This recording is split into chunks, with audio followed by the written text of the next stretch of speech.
nous voterons pour cette délibération. En 2014, la promesse faite par la majorité municipale, c'était, je cite, « Albi, première ville pilote de France en marche vers l'autonomie alimentaire en 2001 ». En 2020, pardon. C'était donc la promesse faite en 2014 par la majorité. 10 ans après, où en est-on? En 2024, les seuls maraîchers qui produisent encore à Canavières étaient déjà installés avant les promesses de la majorité. Tous les autres, au moins 4, ont quitté les terres de Canavières. Et c'est maintenant le jardin d'insertion de la Landelle qui ferme. Ajoutons à cela l'échec du partenariat avec l'association Urbaterra à la ferme du Gau, que nous avons examiné au précédent conseil municipal. Tout est donc, 10 ans après, à reprendre à zéro.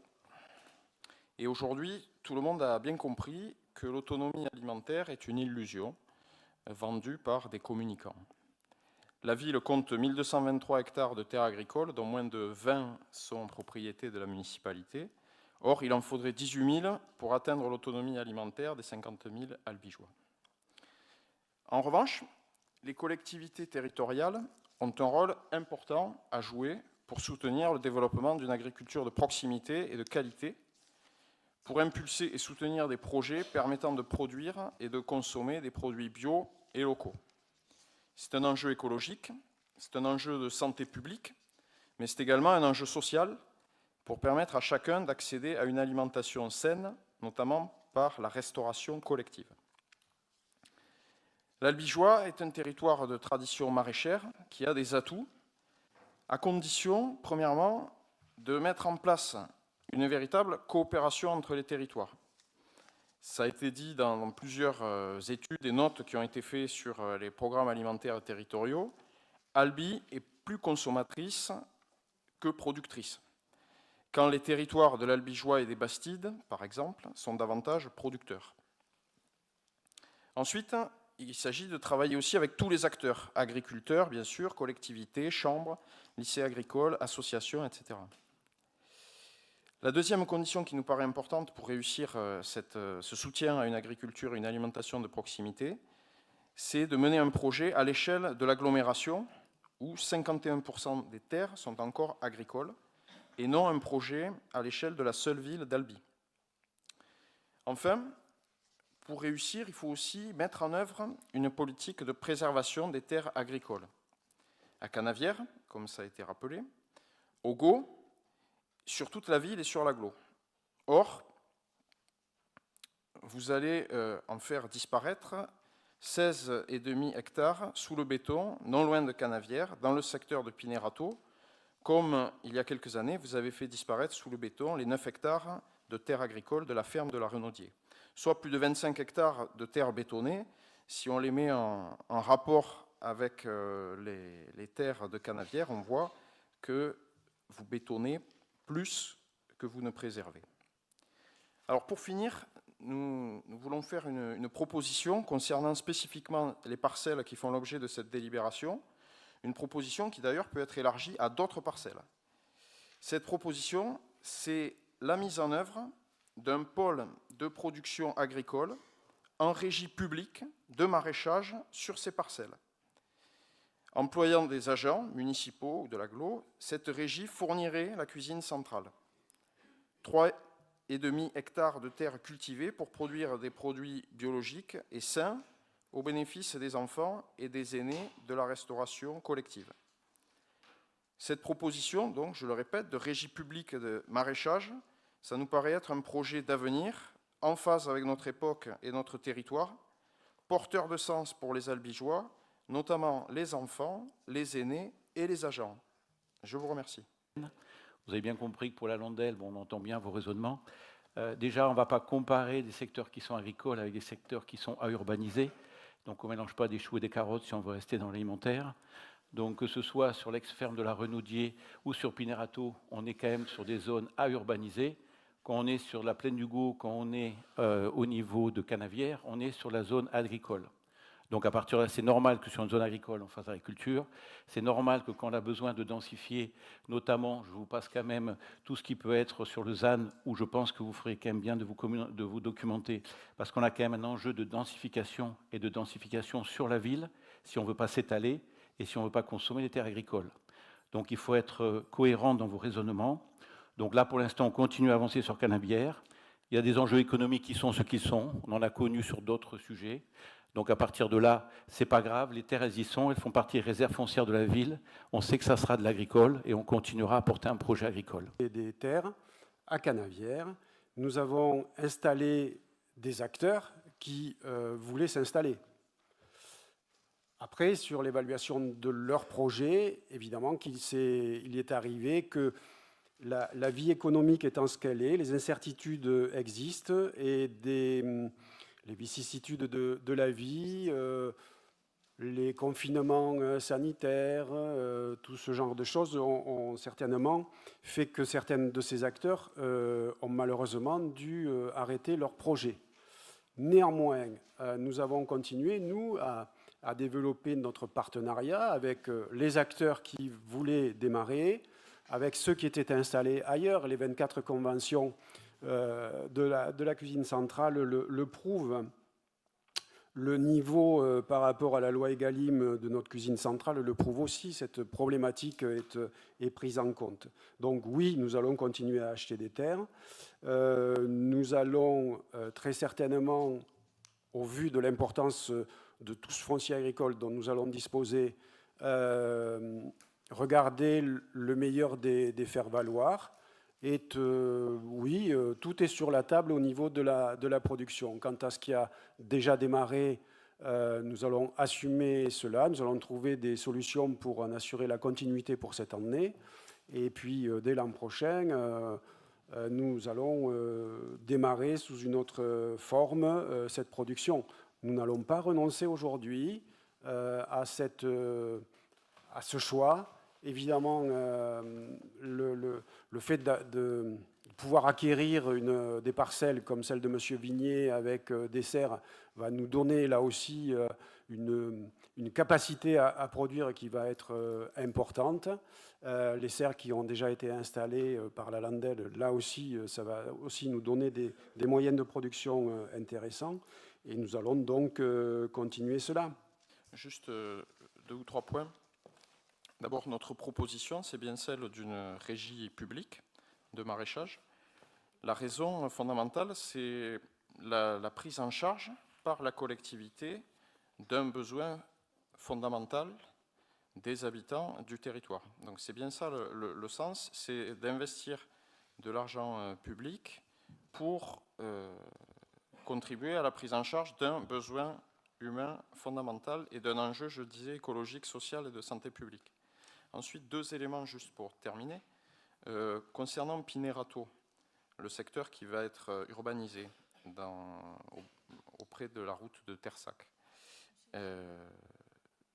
Ce que je dis, je ne suis pas le seul à le dire, puisque en 2019, la direction départementale des territoires s'était opposée, dans le cadre de la révision du PLUI, à l'ouverture à l'urbanisation, justement avec comme motif principal la préservation des terres agricoles.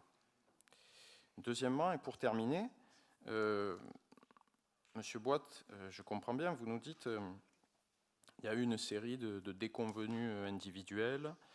Dans la presse, vous avez aussi expliqué que bien les acteurs trouvaient ou non leur modèle économique et que donc finalement ils revenaient à l'initiative individuelle de chacun et à la responsabilité de chacun de réussir ou pas son installation en maraîchage sur les terres de la mairie. Mais enfin quand même, quand tous les acteurs arrêtent l'activité, c'est quand même qu'il y a un problème global. C'est qu'il y a un problème global de soutien politique municipal aux agriculteurs, aux maraîchers qui s'installent. On va y revenir. Voilà. Si vous nous laissez tous répondre... Mais je peux terminer. Oui, mais vous pouvez peut-être nous laisser répondre aussi avant de relancer vos questions. Donc allez-y, concluez s'il vous plaît, parce que là c'est exactement la même intervention que tout à l'heure. Pas tout à fait, mais je vous remercie, j'ai terminé. C'est parfait, merci. Notre démarche, quoi que vous puissiez en dire, est reconnue par tous. On sait bien que que bon nombre d'articles ont pu être faits à ce sujet, qui ont reconnu cette dynamique albigeoise. On est depuis bien longtemps pour cette agriculture durable, mais la préservation des terres agricoles ne date pas d'aujourd'hui. Je saurais trop vous rappeler, Odile Lacaze pourrait en parler bien mieux que moi, qu'avant les années 2000, nous avons préservé 25 000 mètres carrés de terres agricoles à proximité du quartier de Cantepôt, sur le quartier de Cantepôt, pour un chantier à vocation sociale. Donc ça date, ça, des années avant 2000. Donc vous voyez que c'est une longue histoire entre notre équipe et la ville d'Albi que de préserver des terrains à vocation agricole pour faire perdurer l'histoire. On se situera toujours du côté de ceux qui préparent la soupe et jamais de ceux qui préparent la soupe pour la jeter sur la Joconde. Nous reconnaissons la sincérité des convictions de M. Boite concernant son engagement sur l'agriculture urbaine. Simplement, nous avions interrogé les moyens qui seraient donnés au projet d'agriculture urbaine en début de mandat et nous nous étions demandé s'il aurait les moyens de faire le projet ambitieux qu'il proposait.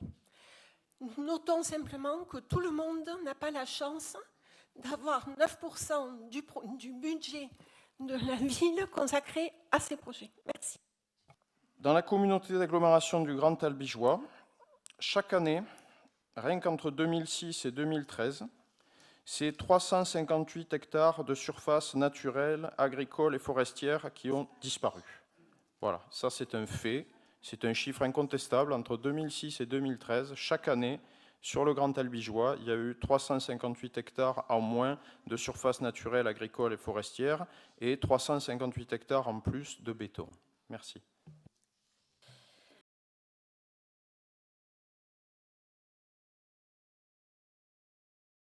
Juste une question, Monsieur Angard. Envisagez-vous, pour faire l'évaluation du contrat local de santé qui vient de passer, envisagez-vous de pouvoir monter une commission extra-municipale qui pourrait associer des associations, des habitants, des professionnels, autres que les élus, des élus minoritaires, des élus majoritaires, bien sûr, et des agents. Merci. D'abord, le contrat local de santé, on est deux. Il y a l'ARS et nous, et la ville. Donc, on va en discuter avec l'ARS. Ce qui est prévu à ce jour, c'est vous savez que chaque année, il y a un bilan de l'année qui est fait en comité de pilotage. Et ce comité de pilotage associe les instituts, évidemment les signataires, et un certain nombre d'associations et d'institutions comme l'hôpital, la Fondation du Bon Sauveur, etc., la Caisse d'assurance maladie et les principales associations partenaires. Il y a maintenant un bilan à faire sur la durée, sur les 5 ans. Et sur les 5 ans dont nous avons prévu de faire venir tous les partenaires qui ont participé. Alors, je crois qu'il y a au moins une 50aine d'associations qui ont participé. Voilà. Sur une commission extra-municipale, on n'y a pas réfléchi. Je ne pense pas que ce soit utile, dans la mesure où on a énormément d'associations qui participent et avec qui on échange régulièrement. Par contre, il y a toute transparence sur ce contrat local de santé, il n'y a rien de caché. Je vous rassure. Donc il sera possible d'avoir les bilans annuels. Merci. Sur ce genre de croyances, ce qu'il faut savoir, c'est que la médecine ambulatoire, la médecine de ville, a été pensée en France sur un modèle libéral et de paiement à l'acte. J'y peux rien, ce n'est pas moi qui l'ai fait, mais c'est comme ça. Et donc aujourd'hui, les centres de santé ne peuvent pas équilibrer l'ensemble de leurs charges uniquement par les paiements à l'acte. Les centres de santé qui arrivent à équilibrer le font parce qu'ils ont ce qu'on appelle en économie des externalités, c'est-à-dire qu'ils mutualisent avec d'autres structures, ils ont des subventions, ils ont développé des activités à côté. L'acte ne couvre pas. Le paiement à l'acte ne peut pas couvrir le fonctionnement d'un centre de santé. C'est pour ça qu'il y a d'autres modes de paiement. Donc, voilà, d'autres modes de paiement. Deuxième chose, si 75% des centres de santé publics sont en déficit, 25% sont à l'équilibre. Ce qui serait intéressant, c'est de pouvoir voir comment ils arrivent à être à l'équilibre, plutôt que de s'intéresser aux 75% qui ne sont pas à l'équilibre. Et troisième élément, et vous n'êtes pas sans le savoir, les jeunes médecins, maintenant, préfèrent l'exercice salarié.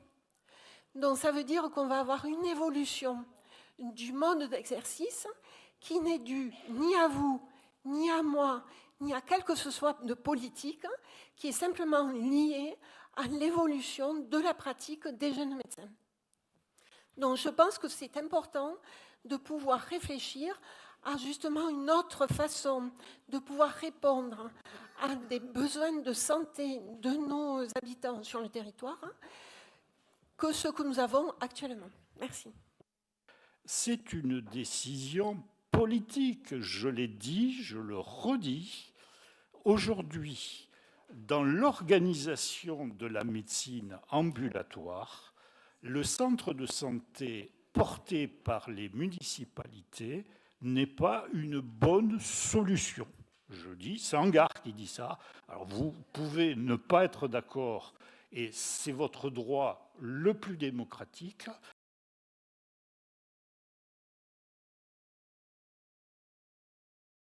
Nous souhaiterions avoir quelques informations sur les modalités de définition des tarifs de location, de mise à disposition de ces locaux, notamment des coefficients multiplicateurs qui sont utilisés par rapport à maintenant l'ampleur des locaux qui sont mis à la location du SCA, puisque on a toutes les infrastructures de la Guittardier qui sont rajoutées, qui ont fait augmenter la redevance annuelle de 2 000 €. On passe de 20 000 € à 22 000 €. Donc nous nous demandons comment il se fait que cette augmentation soit si faible, compte tenu qu'on a un nombre de locaux, une surface de locaux extrêmement importante, qui inclut également l'entretien et le nettoyage par les services de la ville et la mise à disposition des espaces publicitaires. Donc voilà, nous souhaitons davantage d'explications. Je vous remercie. Premier point, parce que je crois que M. Torricillo l'avait posé en commission, les redevances concernent les clubs professionnels, pas les clubs amateurs. Ça, c'est le premier point à préciser. Et effectivement, la SASSP du Sporting est un club professionnel. Donc, elle se voit attribuer une redevance qu'elle doit payer à la collectivité qui met à disposition les équipements. Alors, la redevance est un sujet très ancien, s'agissant des liens entre les collectivités et les clubs professionnels.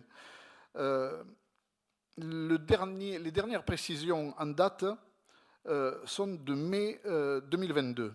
Ça concerne une instruction qui a été définie par la direction de l'immobilier de l'État et qui fixe un cadre, qui fixe pas le cadre, et qui fixe un certain nombre de principes, mais qui ne fixe pas les modalités de calcul. Et je cite, « Le caractère exceptionnel des stades ne permet pas de recourir aux approches d'estimation classiques. » Il y a là effectivement une précision qui laisse à penser, à juste titre, que les redevances sont fixées par les collectivités locales, certes, mais qu'il s'agit effectivement d'une estimation d'un montant fixé par les collectivités locales, mais qui ne sont pas régis par des règles très précises. Il n'y a pas, par exemple, c'est tant d'euros le mètre carré. Ça n'existe pas. Il n'y a pas vraiment de modalité de calcul précise. Par contre, cette instruction fait référence à une part fixe, la part fixe qui inclut la valeur locative. Alors, bien malin, celui qui peut définir le montant d'une valeur locative pour un stade ou pour un gymnase. Je suis preneur. La part fixe précise aussi les frais à la charge de la ville, c'est l'entretien que vous avez évoqué, je crois, et le taux d'occupation. Et puis, il y a une part variable qui peut être liée au chiffre d'affaires du club. Donc, effectivement, plus le niveau du club est haut, plus on peut imaginer que le chiffre d'affaires du club est important.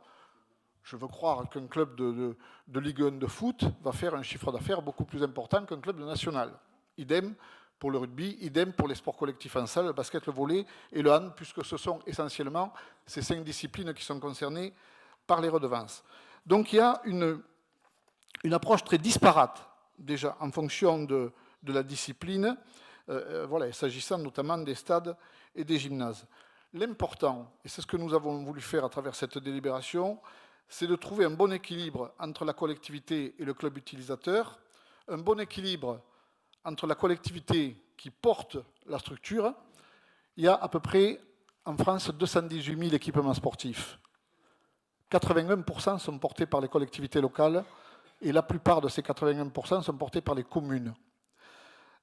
Et donc, un équilibre entre la collectivité qui porte les structures et le club utilisateur, tout en faisant en sorte, effectivement, de ne pas fragiliser le modèle économique des clubs, que ce soit le Sporting ou n'importe quel club professionnel dans n'importe quelle ville. Donc c'est cet équilibre-là qu'on a essayé de trouver en proposant un montant de la redevance cohérent. Alors, ça n'est pas une location, contrairement au terme que vous avez utilisé, M. Pranière, c'est une redevance d'utilisation, et ça ne s'ajoute pas à ce que l'utilisation de la guitardie ne s'ajoute pas à l'utilisation du stadium qui était précédemment faite. Je veux dire, il ne reste quasiment au stadium que le terrain d'honneur et le pavillon d'honneur, puisque tout ce qui était salle de muscule, cardio, local médical, local kiné, etc., existait au stadium aussi, mais je comprends bien que vous ne les connaissez pas, ces structures-là. Il y avait des bureaux, il y avait des salles de réunion. Donc tout ça, finalement, a été transféré à la Guittardier. Le seul point, comment dirais-je, nouveau, j'allais dire, par rapport à la Guittardier, c'est que l'équipement est récent. Autrement, en termes de salles et de terrain, il y avait là-haut un terrain synthétique, il y a à la Guittardier, il y avait 2 terrains annexes en herbe, il y a 2 terrains en herbe à la Guittardier. On est à peu près dans le même registre, si ce n'est effectivement que l'équipement est quand même récent. Pour l'instruction que j'évoquais là de la direction de l'immobilier de l'État, les équipements récents, c'est les équipements de moins de 20 ans. Eh bien, l'espace de la Guittardier, de Gosseran, l'espace sportif de Gosseran, a été réaménagé depuis moins de 20 ans. La Guittardier date de quelques mois. Donc on est là sur des équipements, effectivement, qui sont relativement récents. Donc il n'était pas question qu'entre les 20 000 de redevances proposées sur l'enceinte du stadium et la Guittardier maintenant, il ne pouvait pas y avoir une hausse considérable, eu égard, je vous dis, à ces équipements qui sont relativement récents. Donc, à 22 000 €, il nous paraît là que c'est un équipement cohérent, avec un chiffre qui a pu nous servir de référence, c'est une base de valorisation de la valeur locative de 0,5% sur le prix de revient hors taxe des travaux. 0,5% du prix de revient hors taxe des travaux au stade. Donc nous avons pris 0,5%. C'est un chiffre qui est ici ou là utilisé et qu'on a vu dans un certain nombre de documents. Et donc, en utilisant cette base de valorisation de la valeur locative eu égard aux travaux réalisés avec cette hauteur de 0,5%, on arrive à une redevance annuelle de 22 000 €. C'est la somme qu'on vous propose. Mais je vous accorde que le calcul de la redevance est complexe et qu'aucune modalité, je le redis parce que c'est écrit partout, qu'aucune modalité précise de calcul n'est proposée par les instructions de l'État.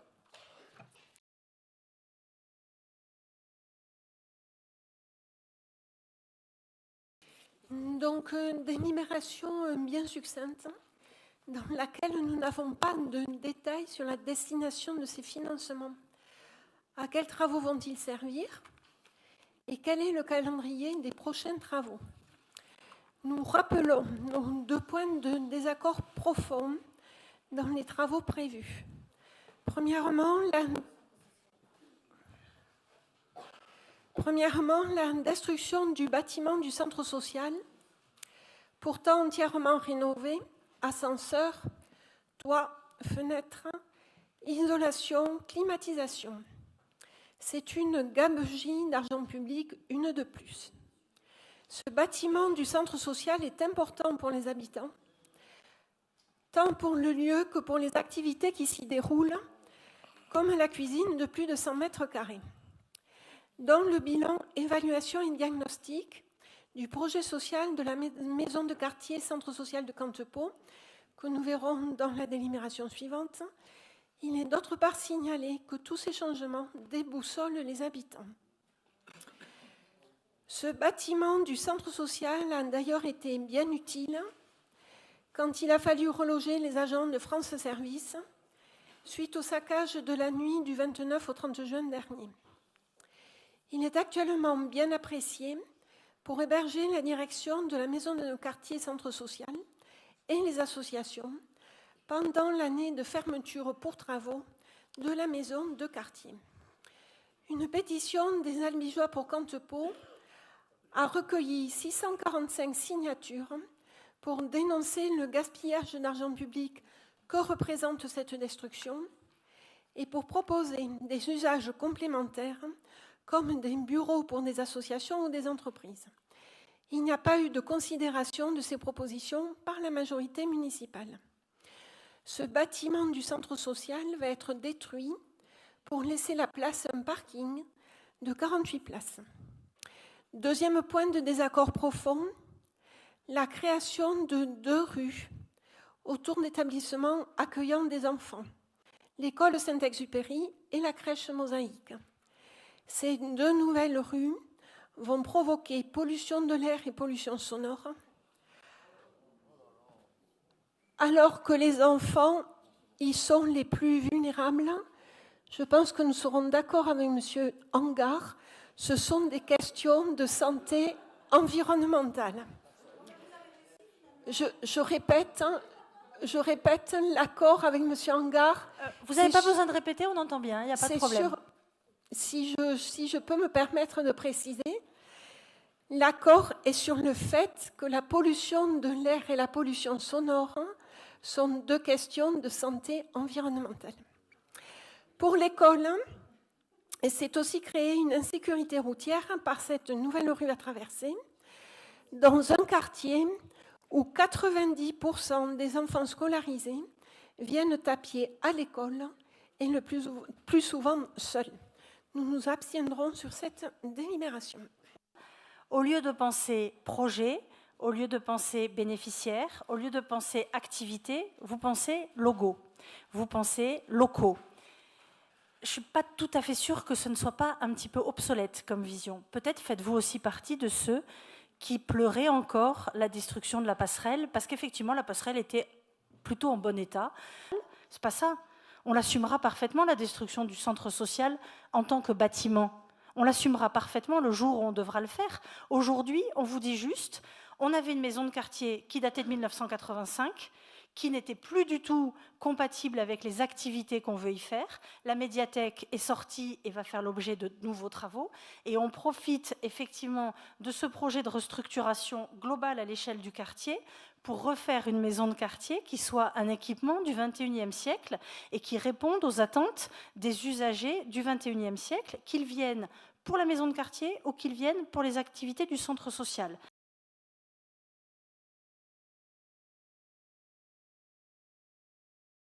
Nous saluons la qualité de ce document. Nous notons un travail d'évaluation précis et documenté au plus près du terrain de la réalité de ce qui se vit dans ce quartier. La retranscription de la parole des habitants, comme celle des associations ou des institutions, correspond pleinement à nos observations de terrain. Une demande d'éclaircissement, il est signalé, je cite, une très forte tension sur l'offre d'accueil des enfants sur la ville, repérée comme un frein au travail des maires du quartier. Or, il nous a été affirmé lors du précédent conseil municipal qu'il n'y avait pas de liste d'attente. Donc, quelle explication pouvez-vous nous donner? Après l'état des lieux, s'ensuit un projet social. Après l'état des lieux, s'ensuit un projet social que nous avons trouvé cohérent avec des indicateurs permettant un suivi de l'évolution de la situation des habitants de ce quartier et constituant une base solide pour une politique sociale à la hauteur des enjeux. Afin que ce projet social ne soit pas qu'une annonce ou un vœu pieux, quels seront les moyens qui vont être mis en œuvre par la commune pour répondre aux problèmes soulevés? Reste aussi en suspens la question de la présence des habitants dans la gouvernance d'un tel projet. Il nous semble paradoxal de, en même temps, regretter, je cite, une participation consumériste des habitants et ne pas leur laisser de place dans la gouvernance, véritable chemin d'émancipation. Dernier point, nous souhaiterions des explications sur la participation demandée de 6 € pour adhérer aux valeurs de la maison de quartier Centre social de Cantepont. Il faudrait peut-être se pencher davantage parce que vous avez les 6 € justifiés et les conditions de cohésion familiale de chaque personne. Voilà. C'est comme chaque structure qui a une adhésion, bien sûr pour payer l'assurance, etc., etc. Voilà. Il ne vous a pas échappé que nous avons réalisé plusieurs diagnostics en marchant avec les habitants. Notre action en matière de concertation avec les habitants, en matière de prendre leur avis, leur donner la parole pour à chaque fois les associer aux différentes étapes de ce projet-là, a été saluée jusqu'au plus haut niveau. Donc, vous ne pouvez pas nous dire que les habitants n'ont pas leur place. Non seulement les habitants ont leur place, puisque tout ce qui est réalisé est pour eux, donc on ne pense pas pour eux, on pense avec eux. C'est très important. Et on associe également les acteurs dans ces diagnostics en marchant, les acteurs, les partenaires dans leur diversité, puisqu'ils sont entre autres aussi financeurs ou prestataires de certains services sur les quartiers. Donc les projets se font avec les habitants, donc nous n'avons pas à rougir en tout cas de nos méthodes en matière de concertation.